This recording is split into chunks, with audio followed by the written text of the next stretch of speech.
Alors bonjour à vous toutes et tous, merci d'être là pour ce cours de tibétain. Alors comme on le voit sur l'écran, c'est 28e pratique, mais bien sûr comme toujours, on va plutôt, ça c'est le support du jour, mais je pense pas qu'on verra, peut-être qu'on aura le temps d'ailleurs de le travailler déjà, mais sinon on va surtout travailler le précédent, la patience. C'est donc bien ça? Ouais, la patience. Vous avez de la Oui, patience? Vous avez la patience de le travailler? Ben, j'espère, on va voir. Donc, la paramita de la patience. Très bien. Ok.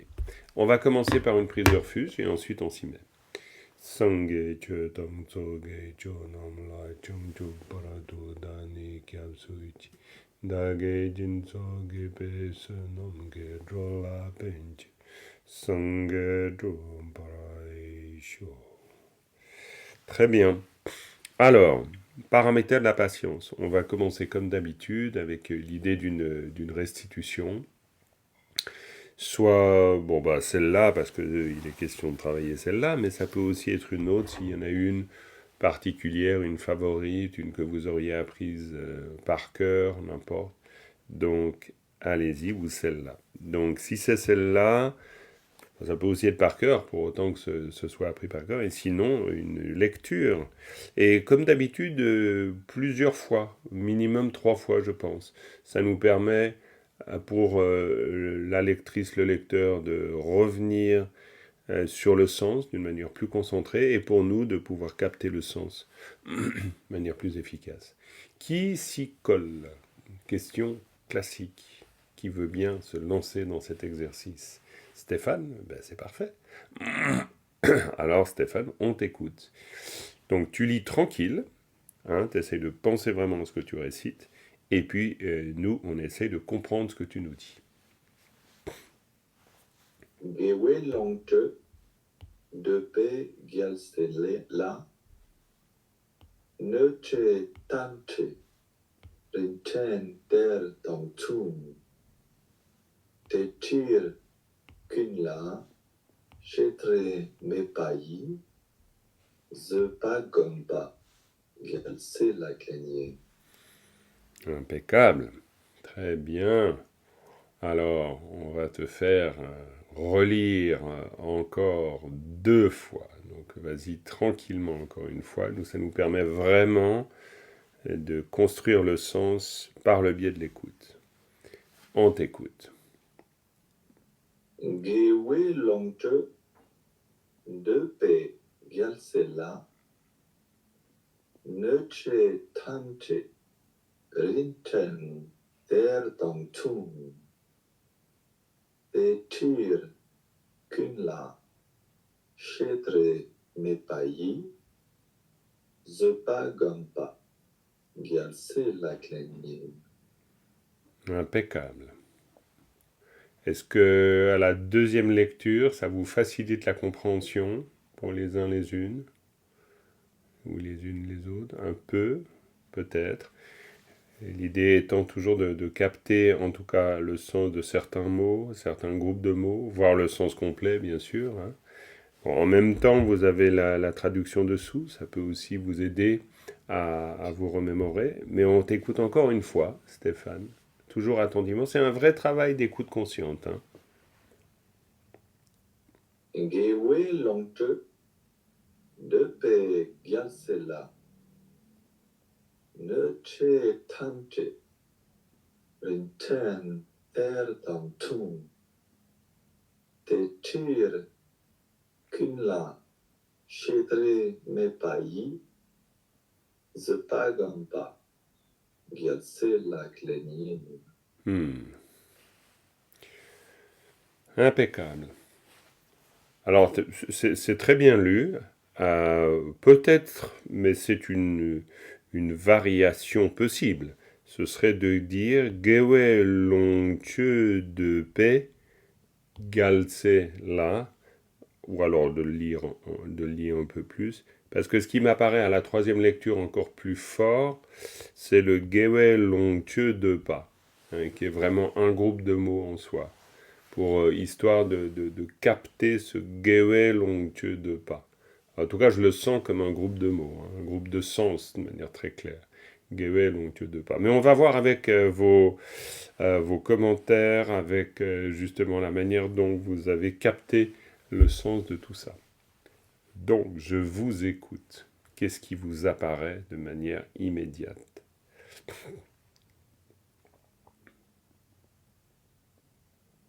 Qui fait tilt. Je vous écoute. Galsé, les fils et filles des vainqueurs. Galsé, absolument. Galsé. Galsé, fille et fils des vainqueurs. Très important. Effectivement, Galsé. Et là, on a Galsé-là. Hein, Galsé-là. Et Galsé-là, Sylvia, tu comprends ça comment? Galsé-là. Vraiment juste le groupe de mots. Galsé-là. Bah, le là, c'est le latin, la particule Oui, oblique. mais, mais comment tu traduirais ça? Galsé-là. Bah, pour l'enfant. Ouais. Pour l'enfant des vainqueurs. Très bien.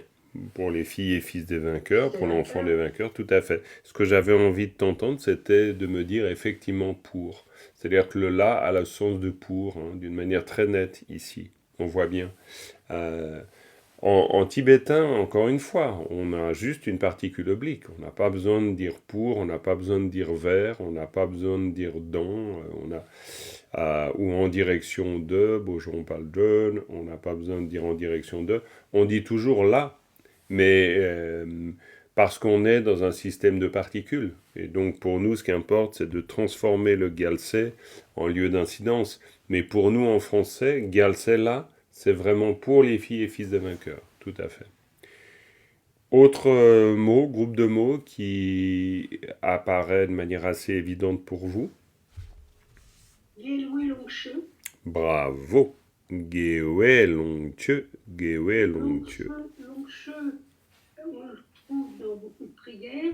Tout à fait. Et apparemment, ça a multiples sens. Ouais, c'est clair. Donc là, c'est s'enrichir de vertu. Ou les richesses, longtieux, tout simplement. Les longtieux, c'est les biens, c'est les richesses. Parce que longtieux, attention, c'est bien longue. Che, sapatapayatacha narocho dache. Longtieux, longtieux, longtieux, longtieux. C'est un ton haut, longtieux. Longtieux, c'est vraiment les biens, les richesses, mais c'est aussi longtieux dzogpeku. Longtieux dzogpeku, c'est le sambhogakaya, c'est le corps de jouissance. Hein. Donc longtieux, c'est jouir, expérimenter, bénéficier pas trop, parce qu'il y a vraiment Pemba qui est vraiment très associé à l'idée de bienfait, mais longtieux, c'est à la fois gewe longtieux dans le sens les richesses de la vertu, ou alors tout simplement les jouissances de la vertu, ou tout simplement jouir de la vertu. Ceux qui aspirent à jouir de la vertu. On pourrait le traduire comme ça. Là, on a qui veut être riche en vertu. C'est tout à fait aussi possible, hein. C'est vraiment multiples manières. Oui, Florence? Sur 2P, je me demande toujours si c'est un verbe. C'est vouloir, désirer. C'est désirer, mais c'est aussi vouloir. Alors, est-ce que quelle sorte de verbe c'est? Alors, désirer me semble être non volitif, vouloir, ça me semble être volitif. Alors, d'abord, c'est très clair que quand on a une construction de ce genre, de, c'est le verbe. Toujours. Oui. Ensuite, pas, c'est le nominalisateur. À la différence du français où un verbe se place toujours à l'infinitif, on pourrait dire qu'un verbe à la tibétaine se place toujours au radical verbal. Le radical verbal, c'est bien sûr la racine du verbe. Donc, de.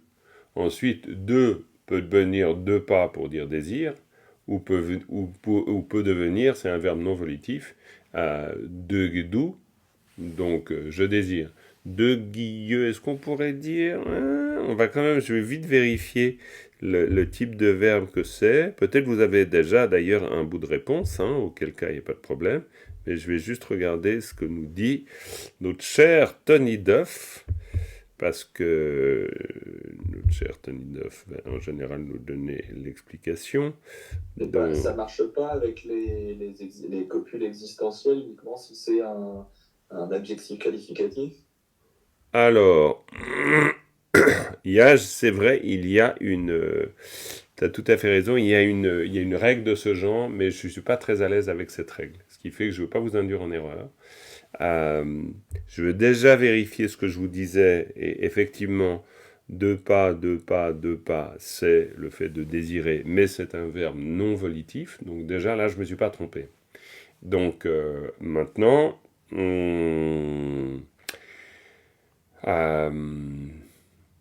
voyons ta piste. Rends-la peut-être rends-la de manière plus explicite. Je vois que tu manies, bien sûr, Tournadre, notre cher Tournadre, on ne le quitte jamais, Tournadre. Et que nous dit-il? C'est toujours intéressant. Je ne vais pas trouver comme ça facilement, je suis sûr, mais... Mais sinon, après, mais tu regardes tranquille, si jamais tu trouves. je suis dedans, justement. Ok, mais c'est parfait. Je m'amuse à faire les cours. Vouloir, c'est volitif. Alors, vouloir pour nous, c'est volitif, mais de manière assez claire ici, on voit que non, en tibétain, moi je l'ai toujours appris comme étant non volitif. Mais bien sûr que pour nous, vouloir, c'est un désir. C'est un désir. Mais je ne sais pas d'ailleurs trop pourquoi. Peut-être que simplement parce que c'est un sentiment qui surgit sans l'avoir désiré. Ou sans l'avoir voulu. C'est-à-dire que c'est un sentiment qui s'élève. Le deux pas. Il y a quelque chose qui s'élève. Et en tibétain, tout ce qui s'élève comme sentiment, en général, c'est non volitif. Par exemple, on pourrait dire, de la même manière, tu pourrais dire être effrayé. Donc être effrayé, tu n'as jamais décidé d'être effrayé. Tout à coup, il se trouve que la frayeur s'élève en toi. Donc le désir s'élève. Pardon ?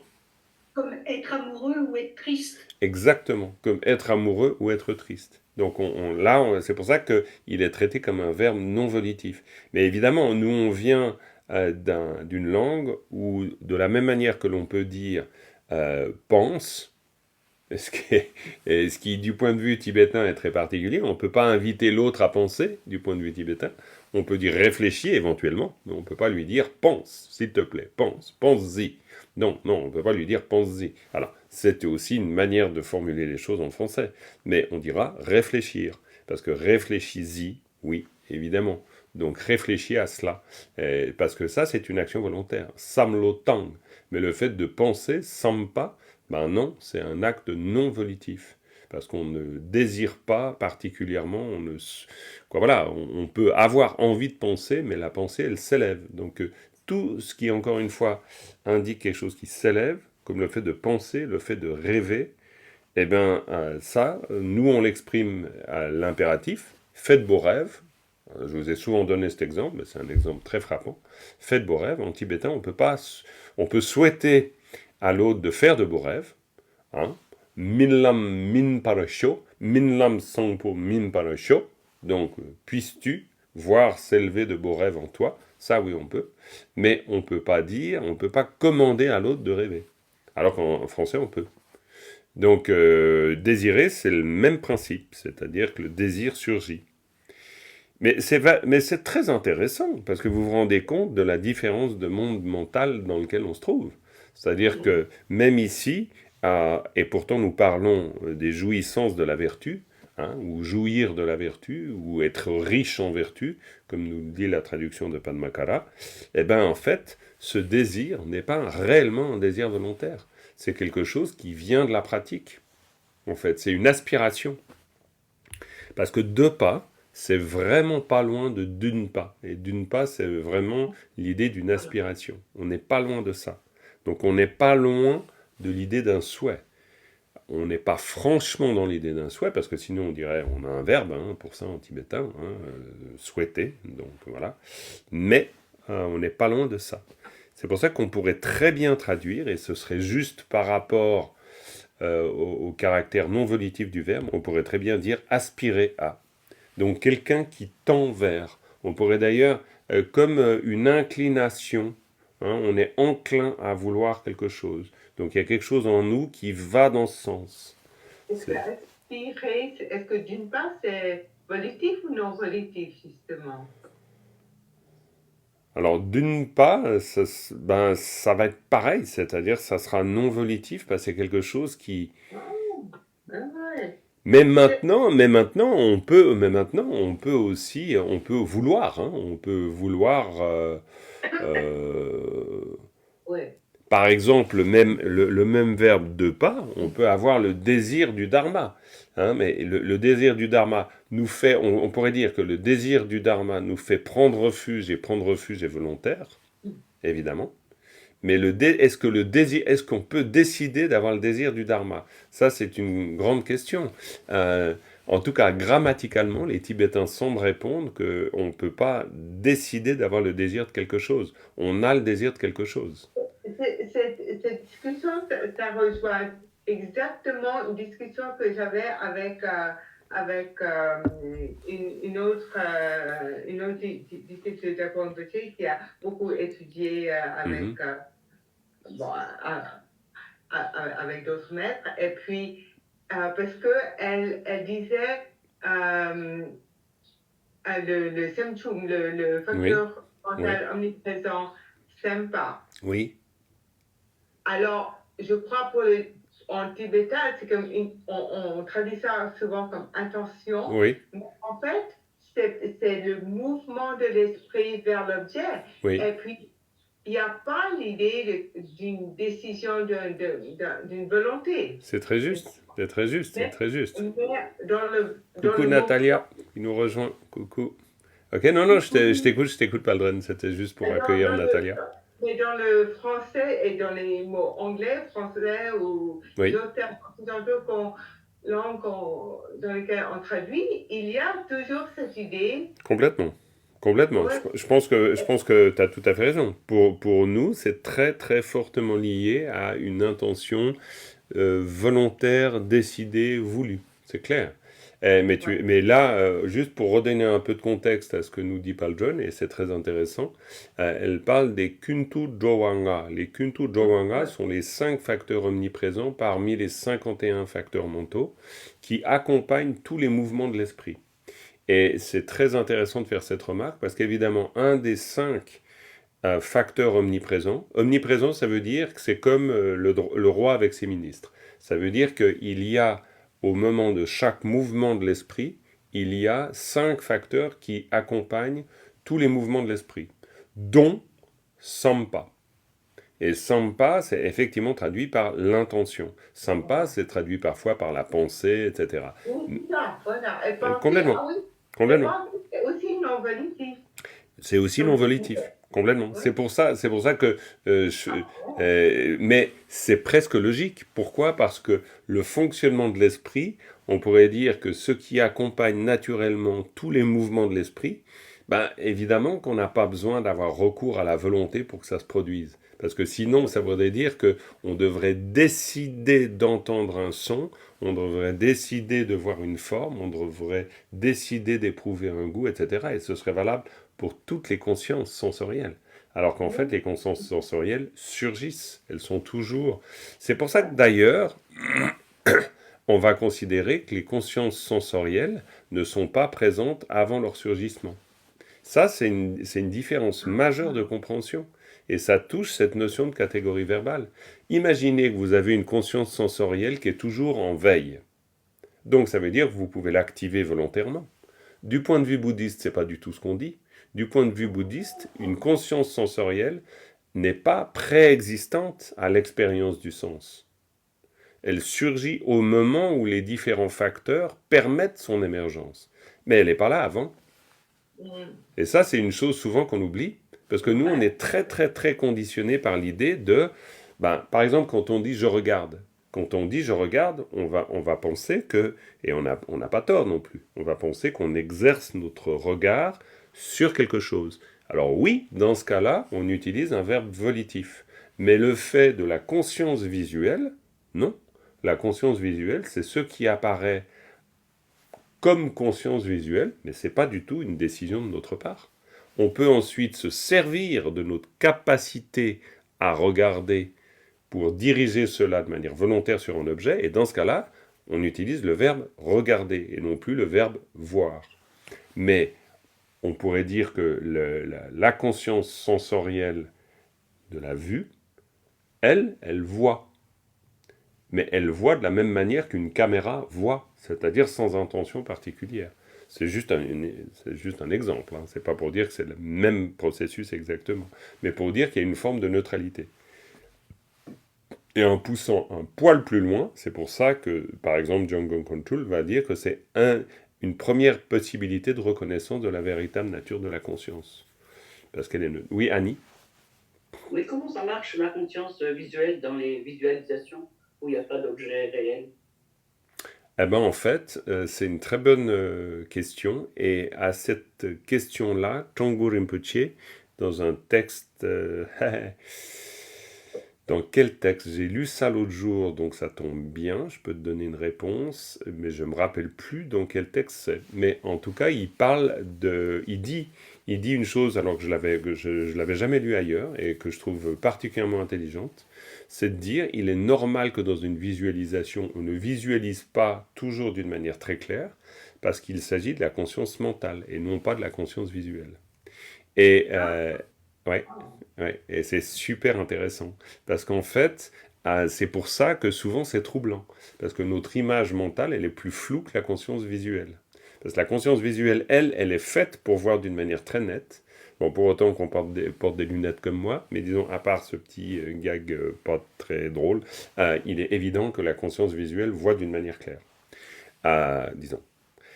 Maintenant, la conscience mentale, elle, non. Elle peut imaginer des formes. Ça, c'est sûr. Elle a cette capacité. Mais pour lui, eh bien, au moment où on visualise, on n'active pas la conscience visuelle. On active la conscience mentale. Oui, et dans les rêves, parce qu'on voit nettement dans les rêves. Ouais. Eh bien, dans les rêves, c'est aussi la conscience mentale. Ce serait la conscience mentale. Alors maintenant, après... Alors là, évidemment, après, ça pose beaucoup d'autres questions, c'est-à-dire quelle est la correspondance entre les deux. Est-ce que l'image, elle est préexistante à ce que l'on voit? Certaines traditions philosophiques auraient tendance à le dire. Donc, il y a vraiment l'idée des empreintes, hein. Par exemple, c'est ce qu'on retrouve aussi dans le Yogacara, l'idée des empreintes. Ce que l'on voit est toujours, on pourrait dire, des stimuli qui réveillent l'empreinte. C'est pour ça que souvent, on va dire, on voit la conscience, c'est-à-dire qu'on voit l'image déjà représentée. C'est pour ça qu'on peut dire, tiens, un arbre, tiens, une table. Parce que finalement, et on finit par croire qu'on voit vraiment un arbre et vraiment une table. Alors que finalement, on est souvent que dans la représentation de l'objet, non pas dans l'objet réel. Mais bon, oui, Annie. Cependant, quand on étudie le rêve sur le plan scientifique, on constate qu'il est toujours associé à des mouvements oculaires. C'est même ce qui permet de savoir que les personnes rêvent. Passionnant. Bougent les yeux. Passionnant. Ah, non, c'est très très bien. On bouge les yeux et en plus, il explore comme un visuel. Donc, c'est bien la conscience visuelle qui travaille. Hein. Alors évidemment, moi je peux pas trancher, hein, ça c'est sûr, et puis peut-être qu'il faudrait reprendre même d'ailleurs ce passage de Tonggu Rinpoche. Est-ce qu'à un moment donné, il ouvrira la possibilité que c'est la conscience visuelle aussi qui intervient? C'est possible. Maintenant, là où je peux le comprendre, c'est dans l'idée qu'au moment où je visualise, effectivement, là je vais puiser dans une ressource qui est mentale pour créer un imaginaire. De ce point de vue-là, oui. Maintenant, dans le cas de l'expérience du rêve, donc là, moi, après... je trouve passionnant, hein, mais je découvre comme vous, quoi, en fait. Mais tout cela nous mène, bien sûr, très loin. Encore beaucoup des visualisations. Parler d'une petite anecdote qui m'est arrivée récemment, personnelle. J'ai dû subir une anesthésie générale. Donc, j'étais sur la table d'opération. J'essayais simplement d'être présente. Et le temps d'anesthésie, ça a été très court. J'avais dans mon champ visuel, je ne sais plus si je ferme les yeux, l'icône de Chenrezig. C'est-à-dire j'avais une visualisation qui s'est imposée et que je ne cherchais pas, quoi. Simplement, c'était la photo de la visualisation que j'ai généralement, qui est Chenrezig, assis, les jambes croisées, avec les 4 bras, et Mhm. au-dessus, Amitabha. Voilà, ça a duré, mais je m'en suis souvenu en me réveillant, quoi. Ça, c'est une très bonne empreinte, hein. Conscience. Très, très, très bonne empreinte. On dirait que c'est une très bonne tendance, hein. Il n'y a pas de doute. Tu te rends compte? Ben voilà, c'est parfait. On peut se dire La que mémoire visuelle, là. ouais, mais moi, bien sûr, après, il peut y avoir toutes sortes de choses qu'on peut dire là-dessus. Je l'interprète aussi dans un sens très spirituel en me disant que ben, c'est un parfait entraînement à notre expérience dans le bardo. Au moment où notre conscience quittera ce corps, si la première vision qu'on a, c'est le souvenir de Chenrezig, ben, on est libéré, hein. Ça va nous aider énormément. C'est pour ça que d'ailleurs toutes les empreintes psychiques, elles sont tellement importantes, évidemment. Bon, ça nous fait aller très loin, hein, on va refaire du tibétain, il n'y a pas de doute, mais c'est vrai que en réfléchissant aux catégories verbales, ça nous fait réfléchir à ça. Parce que ici, quand on parle de Gewe Longtue de pas, et Gewe Longtue de pas, ben, tout nous force à penser ou nous invite plutôt à penser que c'est quelque chose qui surgit chez le bodhisattva, c'est-à-dire une aspiration. Et hello Cathy, qui nous rejoint aussi. Coucou. Une aspiration de la part du bodhisattva, de la bodhisattvi, à être riche de la vertu, ou ces richesses de la vertu. Complètement. Et donc, Galsella, pour cela, et ensuite, qu'est-ce que vous avez retenu comme mot ou groupe de mots dans le Neche Tamche Jinchen Tertang Tsung Terchikun Shede Mepai Zopa Gompa Gyalse Laglenin. Donc, qu'est-ce qu'il a dedans? Vous faites tic tic tic.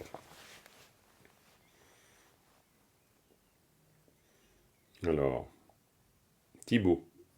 Ne c'est la souffrance. Alors, redis voir, parce que je t'ai pas bien entendu. Je t'ai pas bien entendu. Redis voir. Disait le mot ne.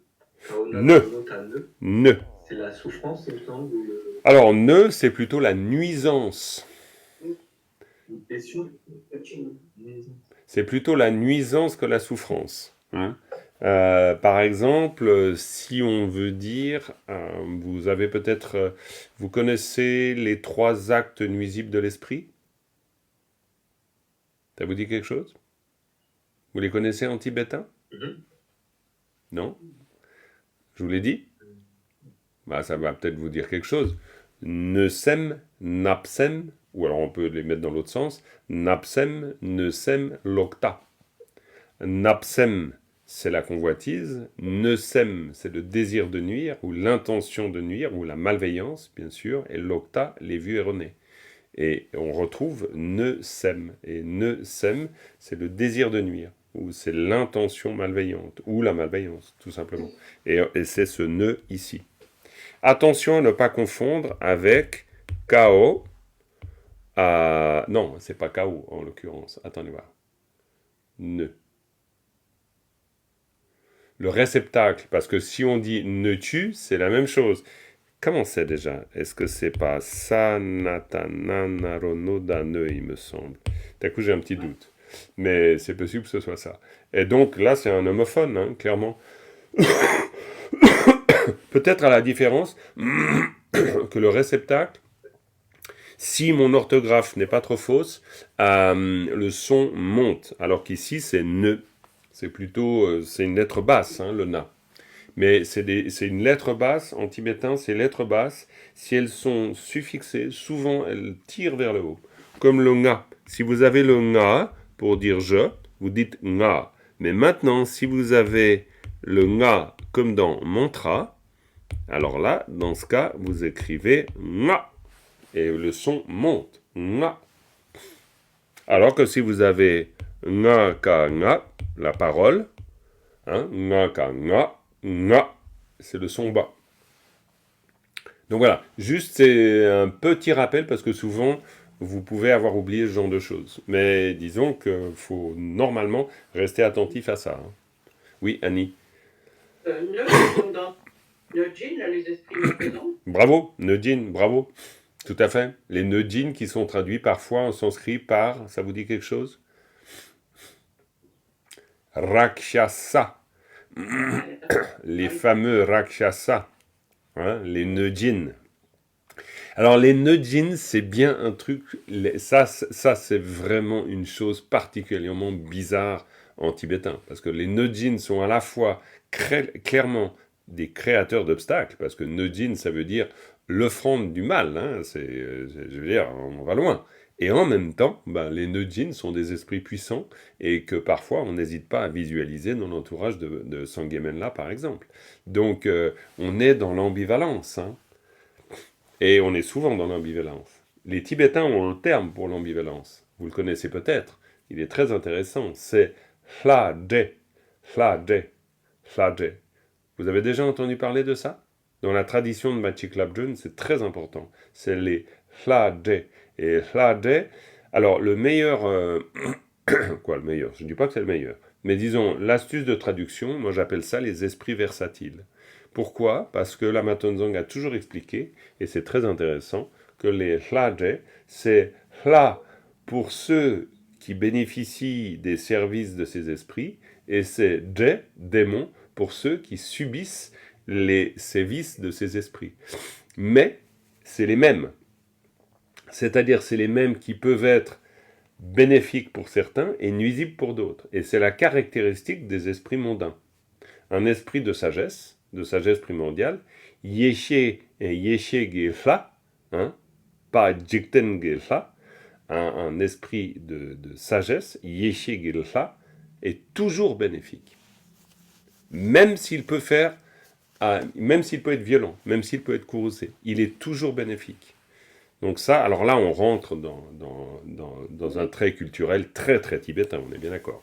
Mais je vous le dis parce que c'est des choses que vous en entendrez pas comme ça, vous en entendrez pas parler tous les jours de ce genre de choses. Ça, c'est vraiment très très très typique d'une pensée tibétaine. Mais c'est très intéressant pour nous, les Hla-de. J'y pense, je sais plus du tout pourquoi. Ah oui, à cause du nœud. Oui, à cause du nœud. Et alors, nuire, c'est un verbe volontaire ou involontaire?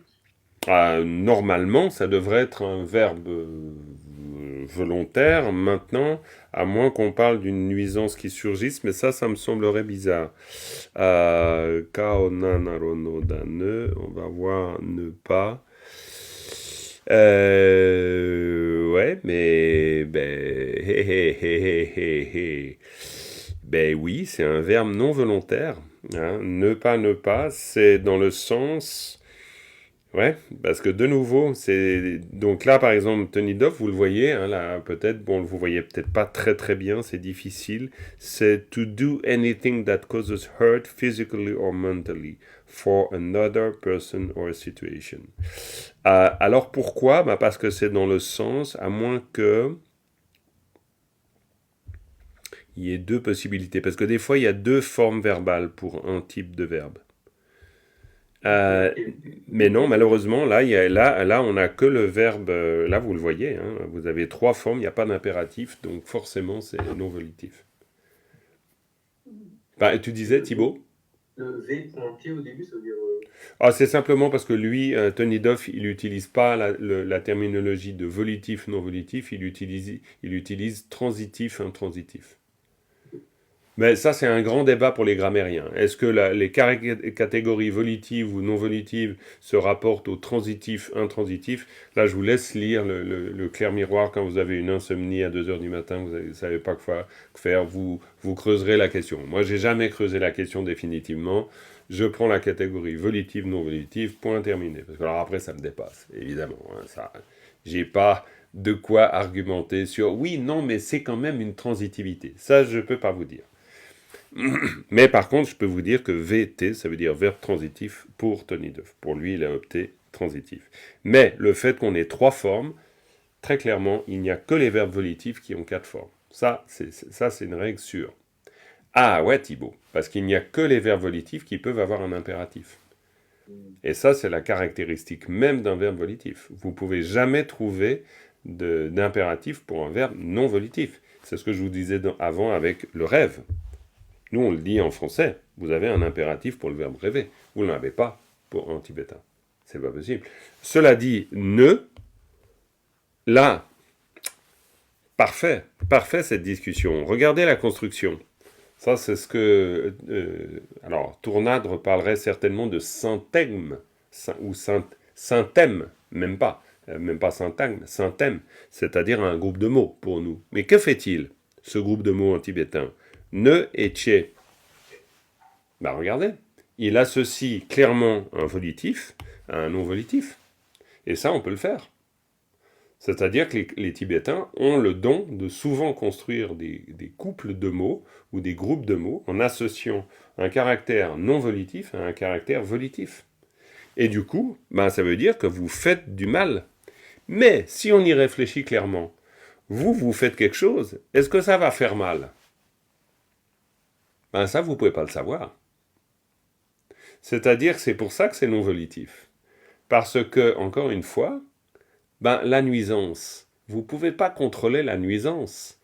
Vous pouvez faire quelque chose de mal, mais comment ce sera vécu par l'autre? Essayons toujours de nous rendre compte que le caractère volitif ou non volitif d'un verbe, c'est en termes de la sensation. Je peux faire une action volontaire, mais tout ce qui est... Alors attention, ce n'est pas une règle absolue. Hein. Vous pouvez trouver des verbes non volitifs qui ne sont pas des verbes de sensation. Des verbes volitifs qui ne sont pas des verbes de sensation. Mais la plupart des verbes de sensation sont des verbes non volitifs. Et le fait d'avoir mal, bah, c'est non volitif. Donc vous pouvez volontairement faire du mal, mais vous ne savez pas si vous ferez du mal. Donc les Tibétains, ils s'en sortent comment? Parce qu'ils ne sont pas fous, ils savent bien qu'on peut avoir envie de faire du mal. Donc ils disent « ne tché ». Et ne tché, c'est ceux qui font du mal. Mais vous voyez qu'au-delà de cette discussion, je ne sais pas, là, on va nous écouter sur YouTube, comme toujours, il y a 200 000 personnes qui suivent la chaîne, on est bien d'accord. On a bientôt 12 millions, j'ai vu. Mais disons, celles et ceux qui écouteront vont se dire, mais oui, là, bon, on est en train de faire du macramé avec des poils de yak, pour trouver un équivalent de couper les cheveux en quatre. Mais non, en fait, parce que ça nous plonge dans une manière très tibétaine de voir les choses. Et là, il y a quelque chose de super intéressant quand même. Et c'est toujours bien qu'on se rappelle de ça, parce que ça nous donne... C'est pour ça que, grâce au clair miroir, je me suis rendu compte que la grammaire, c'est pas juste apprendre des règles, c'est vraiment rentrer dans l'esprit d'une langue. Et la grammaire, de ce point de vue-là, c'est super intéressant. Parce que vous rentrez dans la manière dont les locuteurs ont voulu exprimer. Les catégories n'arrivent pas par hasard. On ne parle pas par hasard de génitif, on ne parle pas par hasard d'instrumental, etc. Donc voilà, ne tché, et les ne tché, c'est les créateurs d'obstacles, c'est ceux qui font du mal. C'est, voilà. Maintenant, ils ne réussissent pas toujours. Et alors, j'avais une question. Ne tché, c'est que des êtres, ou ça peut être aussi des situations, on peut dire des situations qui pas forcément qui font du mal.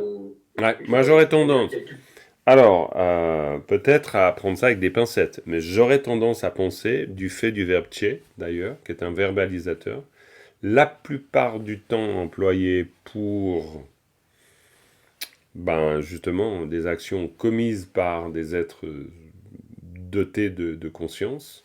Donc j'aurais tendance à penser que ne tché, c'est clairement des êtres. D'ailleurs, c'est traduit comme ça. Sinon, on parlerait de nuisance. Et on ferait une différence. Les nuisances peuvent venir, par exemple, le désordre des 4 éléments peuvent produire des nuisances. Nuisances, évidemment, bien involontaires. Les maladies sont des nuisances. Mais les maladies, il n'y a pas de volonté propre à une maladie, ce n'est pas possible.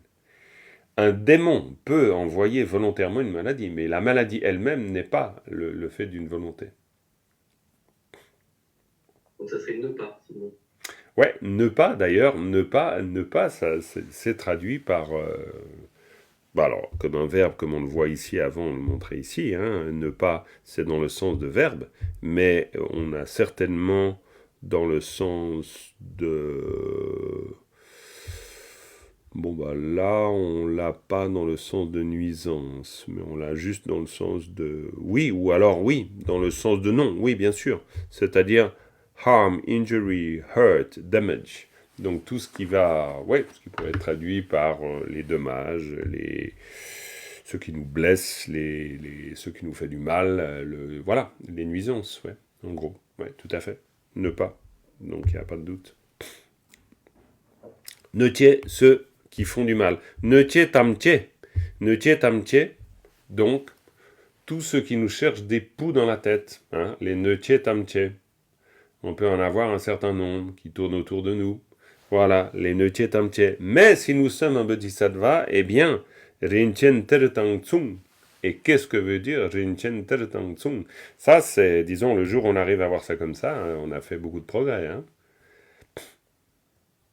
Oui, Cathy? Rinchen précieux, Ouais. Oui. faire un trésor, Trésor, absolument. et Samsung comparable. Comparable, équivalent, égal, tout ça est possible. Ouais, on peut dire ça. C'est comparable à un trésor de richesse. Rinchen tertang tsung. Comparable à un trésor de richesse. Ouais, alors là, on est au cœur même de l'entraînement de la patience. Hein. Rinchen tertang tsung. Et ça, c'est quand même très intéressant. C'est-à-dire que non seulement on utilise là une image, c'est clair, mais il faut savoir, et j'espère que vous le savez, mais il faut savoir que du point de vue tibétain, alors d'autant plus dans la tradition de Lojong, parce qu'ici on est dans la tradition de Lojong, hein, de l'entraînement de l'esprit avec les 37 pratiques, si nous n'avions pas des nötche, nous n'aurions pas des richesses. Et ça, c'est quand même fort de café. Parce qu'on va considérer que la richesse, dans le sens de la plus grande vertu, vient de la plus grande nuisance. Ce qui est une manière non pas de dire il faut souffrir beaucoup pour grandir beaucoup, c'est pas ça, mais c'est l'idée que la négativité a une dimension forcément profitable. C'est plutôt l'idée de voir le caractère propice de quelque chose qui n'intervient pas comme quelque chose de propice. C'est pour ça qu'on a toujours dans cette tradition, parce que là on est vraiment dans la tradition de l'entraînement de l'esprit, on a vraiment l'idée de la transformation des circonstances néfastes en circonstances de l'éveil. D'ailleurs, rappelez-vous que si normalement, j'espère ne pas faire d'erreur, mais si on regarde le commentaire de... son nom m'échappe, qu'on a à chaque fois en annexe là. Comment c'est déjà son nom? Comment? Chukitagpa. Sauf erreur dans son découpage, parce qu'il peut y avoir des découpages différents, on est dans la grande partie qui consiste à voir comment on développe, à moins que ce soit encore, on a abordé un autre point. Mais il y a un certain nombre de strophes, assez considérables, qui nous disent comment utiliser les circonstances néfastes, les transformer en circonstances favorables. Hein, vous vous rappelez, il y avait tous ces lamker, intégrer. On a beaucoup parlé de ça. Et on est complètement dans cette idée. Ce qui fait que si nous n'avons pas les neutie tamtie, rinchen tertang tsung yongi mare, il n'y en aura pas. Hein, ça n'adviendra pas. Yongi mare. Yong sig mare. C'est impossible que ça survienne. Yong sig mare. Pas possible. Techir. J'aime bien le mot de hostile. Hostile, oui, tu as raison. C'est un joli mot, hostile. Oui. C'est défini. Hostile, oui. Ah, tout à fait. Les hostilités, hostiles, oui. Tout ce qui est hostile, c'est très juste. Hostile, très bien. Et Techir, Kunla shede mepai. Kunla, ça veut dire quoi? Tous, absolument. Et ça se réfère à quoi? Tous ces êtres malfaisants. Alors, ça se réfère à tout, en fait. C'est-à-dire, on pourrait dire, c'est comme si on disait, eh bien, à l'égard de tout. Et on est dans un tout complètement inclusif, c'est-à-dire des êtres, des situations, des déconvenus, des bonheurs, à l'égard de tout. C'est-à-dire, en l'occurrence, évidemment, à l'égard des situations difficiles, mais à l'égard de tout et de tous, on pourrait dire, hein, vraiment, à l'égard de toute situation, eh bien, shede mepai. Et shede mepa, Natalia, j'ai vu qu'elle a ouvert le micro. Donc, elle ne résiste pas à nous dire. Non, t'avais vu, hein, Donc, j'ai vu que t'avais le micro sans ouvert. la haine, Hein? sans la haine, sans la Ouais. colère. Sans la haine, sans la colère, mais aussi chez Dé la notion de ressentiment. Hein? Parce qu'il y a bien sûr la notion de Shedang, bien sûr, mais là c'est une combinaison chez et Dé. Dé pour moi c'est très peu commun. Hein. Je veux dire, j'ai l'impression que c'est une combinaison hein, de Shedang et de Dé pas, mais je connais pas. Mais en tout cas ça peut être traduit par ressentiment, comme on l'a dans la traduction de Padmakara. Mais c'est l'idée de, ben voilà, on ne porte. Ouais, on ne garde pas, comment je trouve plus l'expression française, mais bon, bref, on n'a pas de ressentiment à l'égard de tout cela qui nous nuit, évidemment. Comment, Natalia, tu expliquerais cette construction qui se termine comme ça de manière un peu abrupte avec un Yagegoyi Sai?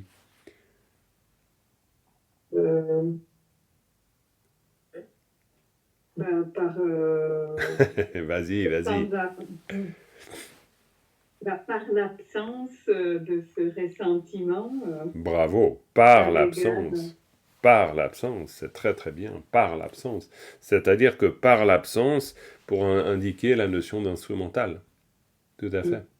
Dans le sens de grâce à, hein, dans le sens de Yagiguyi Sai, ça veut dire quoi? Ça veut dire que Shede Mepa, c'est Shede Mepa, pas de ressentiment. Mais il faut que le Shede Mepa devienne l'instrument de quelque chose. Et ça doit devenir l'instrument de quoi? Bah, de ce Pagompa. Oui, Annie? Oui, juste pour savoir, chez Dre, est-ce que Dre, ça a un rapport avec le fruit? Normalement, ça serait écrit autrement si c'était le fruit. Ce serait Ao Bharataja Sade. Mais on peut regarder ce que veut dire. Ah oui, non, mais d'accord, si ça s'écrit pas pareil. Non, ça s'écrit pas pareil. Ça s'écrit pas pareil. C'était le fruit de... Non, ça s'écrit pas pareil.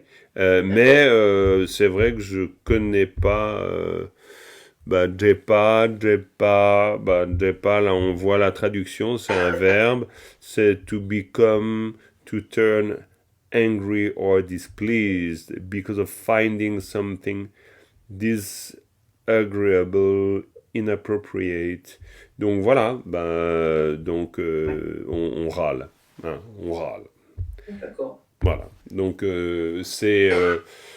D'où l'idée de ressentiment, effectivement, on garde rancune, on pourrait préserver. Mais attention, hein, on a un autre terme pour la rancune. Hein. Il y a un terme spécifique hein, pour kunsem, hein, c'est kun quelque chose, kunsem je crois, ou kun quelque chose. Mais on a un terme spécifique pour la rancune. Mais depa, voilà, c'est désagréable, hein, du fait de quelque chose qui ne nous plaît pas. Mais ça n'a rien à voir avec le fruit. Donc, tetir kun la shede mepa yi, zepa gompa galser la lein, et shede mepa yi, on voit bien hein, le rôle de l'instrumental. C'est grâce à cela, c'est grâce à l'absence de ressentiment que donc, zepa gompa. Et zepa gompa, vous voyez l'usage du gompa. Bon, c'est facile, hein, cette strophe finalement, hein, elle est dans la poche celle-là. Hein. Zepa gompa, donc gompa littéralement, c'est quoi? Vous connaissez? Méditer, bien sûr. Mais Zepa Gompa, vous traduirez comment? La pratique de patience. Cultiver la patience, on pourrait dire aussi endurer, hein, il y a aussi une possibilité. Supporter, parfois on peut aussi avoir cet équivalent-là. Zepa Gom. En tibétain, ça vous entendez tout le temps. Hein. Ça, les Tibétains, ils vous le disent à toutes les 15 phrases. Hein. C'est Zepa Gom A, Zepa Gom A. Donc vas-y, supporte, hein. Non, ça c'est vraiment, c'est très très tibétain. La formule, c'est Zepa Gom Gore. Ouais, si on se plaint, moi souvent, je me rappelle dans des entretiens, si quelqu'un vient et se plaint d'une situation, ben, le lama va lui dire, oh, Zepa Gom Gore. Et à la fois, ben, vous voyez, à ce moment-là, ben, si vous traduisez par, ben, il faut endurer, il faut supporter, ou il faut patienter, ou il faut... Le terme peut avoir des connotations très différentes en français. Alors que pour le tibétain, Zepa Gom, c'est pas juste tu baisses les chines, tu courbes les chines et puis t'en prends plein la figure. Hein. C'est pas ça. On est dans un processus de vertu. D'accord? Se Donc, familiariser, des fois on dit aussi. tu peux aussi Oui, utiliser Gompa, Bhavana, bien sûr, dans le sens de la familiarisation. Mais c'est très juste, Stéphane. Parce que dans l'idée de Zopagom, ça veut dire entraîne-toi à la patience. Donc, vous vous rendez compte, là, franchement, la traduction, elle est hyper importante. Si vous dites à quelqu'un, ben voilà, faut que t'endures, hein. Ben, en français, ça veut dire tu te tais et puis tu te la coinces et puis tu te plains pas, quoi. En gros. En tout cas, en français, on peut comprendre le sens comme ça. Mais du point de vue tibétain, alors peut-être qu'on peut induire ce sens, mais habituellement, on utilise le terme Zopagom pour dire, eh ben, tu développes une vertu. Ce qui est très très différent. Hein. Si la personne, elle comprend qu'elle a une possibilité de développement de vertu, c'est très différent si elle se dit, bon, ben, je suis condamné à supporter. La perspective change. Hein. Voilà, eh ben, nous avons réglé son compte à cette strophe de manière magistrale. Alors, oui, Paldon. Je voulais juste encore dire pour le terre, Taos, Tarademoter, ça me rappelle le terboum. Terboum, oui, bien sûr. Le Terze ou les Terten, évidemment. Ah, les terteux, oui, Bien sûr, les Terten, les Terma, les textes trésors, c'est toujours Ter.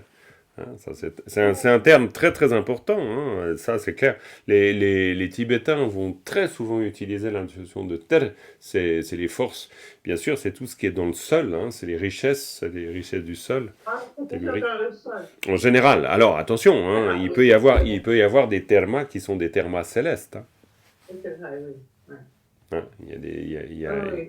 bien sûr, il y a terka, je crois, c'est terka.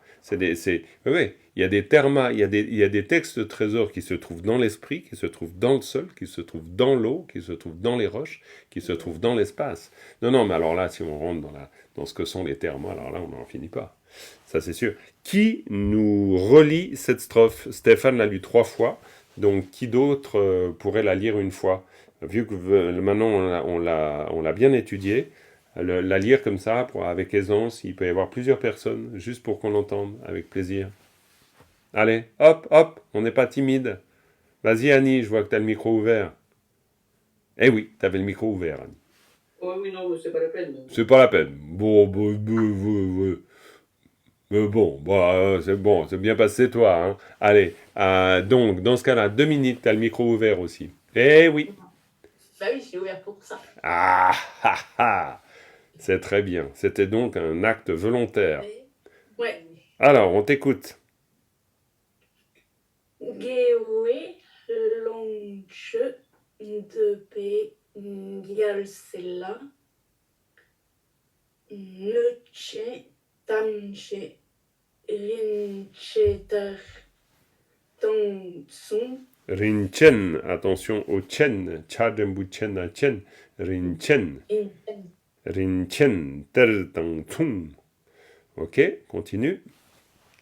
techir kunla chedre mepai Très bien. zopa gomba gyalsela klenyin. Très bien. Ok. Très bien. Est-ce que quelqu'un d'autre la lit encore? Comme exercice d'écoute. Hein? Je veux bien. Vas-y, Natalia, on t'écoute.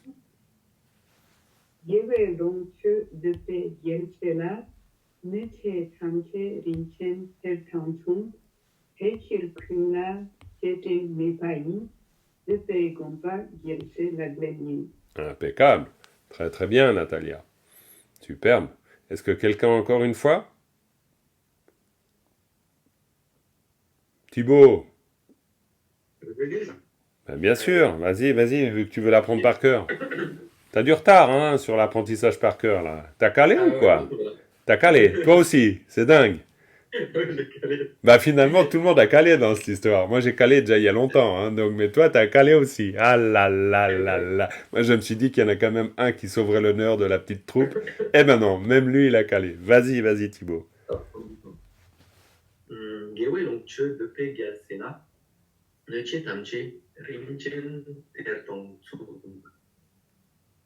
Techir kunla shidre mepai gomba yase la clénie. Très bien. Très bien. Je vous propose de l'écouter, je vous la lis. Gewe longche de pe gyalsella, neche tamche rinchen tertang tsung, te chirkunla, shede mepa yi, zepa gompa gyalsella yin. Oh, je pense qu'on pourrait l'apprendre assez facilement par cœur, celle-là. Hein. Ça pourrait. Hein. Elle est bien, et puis elle est très riche et assez facile à comprendre, je pense.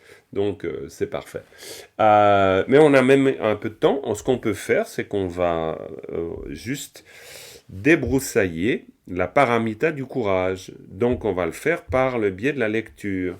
Alors, Natalia, je te trouvais bien en forme là pour lire, donc on va utiliser ta lecture. Et puis après, il y a aussi Cathy qui a son micro ouvert. Donc Cathy, on va lui demander de lire en plus. Voilà, mais d'abord Natalia, vas-y.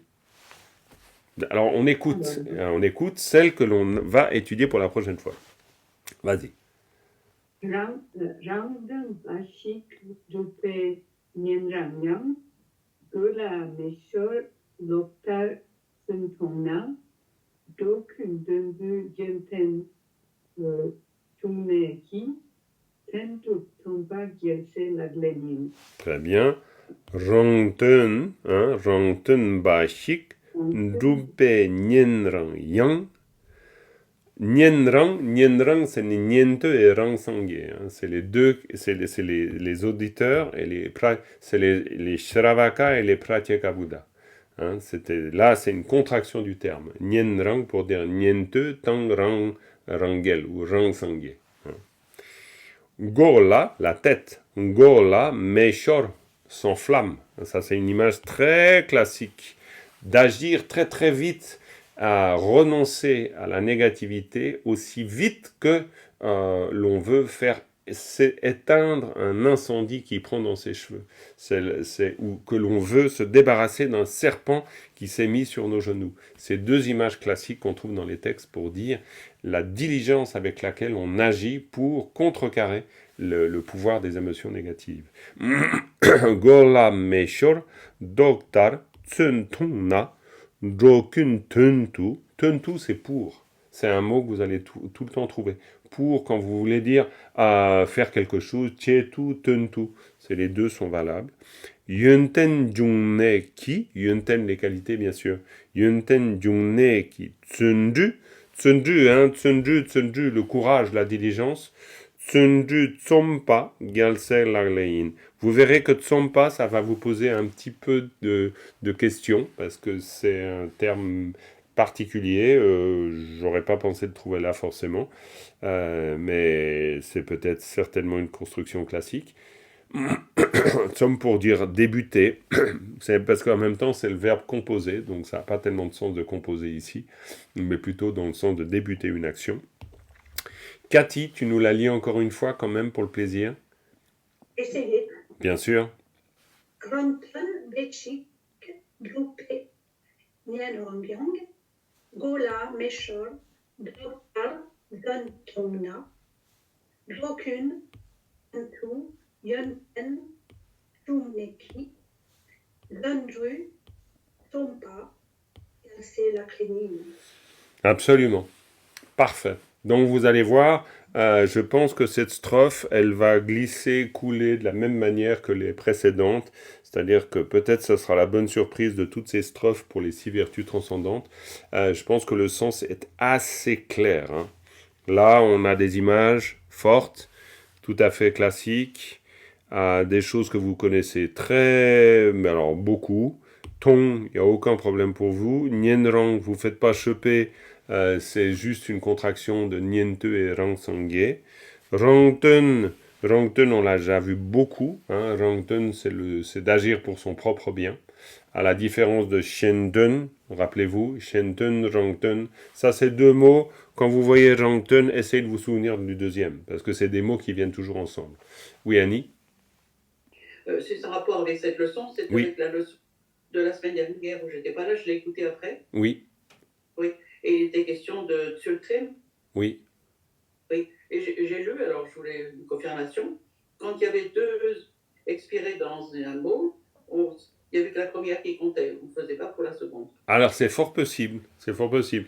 Ça, je suis pas très bon dans ces règles-là, mais je pense que tu as dû lire ça dans un texte qui Oh, fait oui, oui, autorité. dans un manuel de tibétain. Très bien, très bien. Non, non, mais c'est parfait, c'est parfait. Ce qui est assez cohérent, hein, parce que faire deux expirés de suite, c'est quand même pas très pratique. Tsultim, Oui, c'est vrai que de manière générale, là, ce qui me vient par habitude, c'est Tsultim. Tsultim, c'est clair. Maintenant, Tsultim, Tsultim, Tsultim.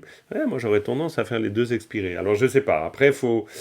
oh, je te dis, je dis ça parce que je l'ai lu, hein, j'en sais Oui, rien. oui, oui, oui, oui. Mais là-dessus, je regarde pas parce que je sais pas. Il peut y avoir des usages.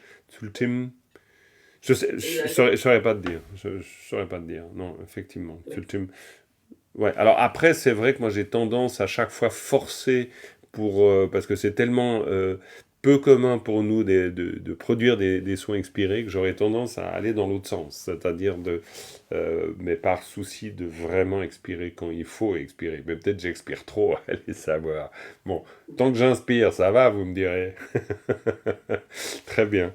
Bon, bah écoutez, on va s'arrêter là, je crois. Oui, Thibaut, vas-y, bien sûr. Question, Mais bien sûr. au milieu de la deuxième ligne, Oui. je suis pas sûr si on lit doc ou loc. Alors, on dit clairement do. Alors ça, c'est une très très bonne question. Merci de l'avoir posée. C'est do. C'est salatada naro do. Pao, là on est vraiment très clairement. Pao salatada naro do ka dok.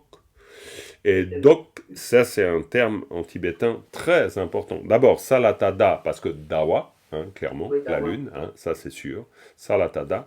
Et puis après, parce que dokpa, alors ça, le dokpa en tibétain, c'est hyper important. Vous n'avez pas un rituel de Mahakala sans un dokpa. Vous n'avez pas un rituel de n'importe quel aspect sans un dokpa. Pourquoi? Parce que le dokpa, c'est ce qui vous permet de contrecarrer. Mais vous avez un do très connu que vous avez déjà entendu en nombre de fois incalculable. C'est lequel? Le do.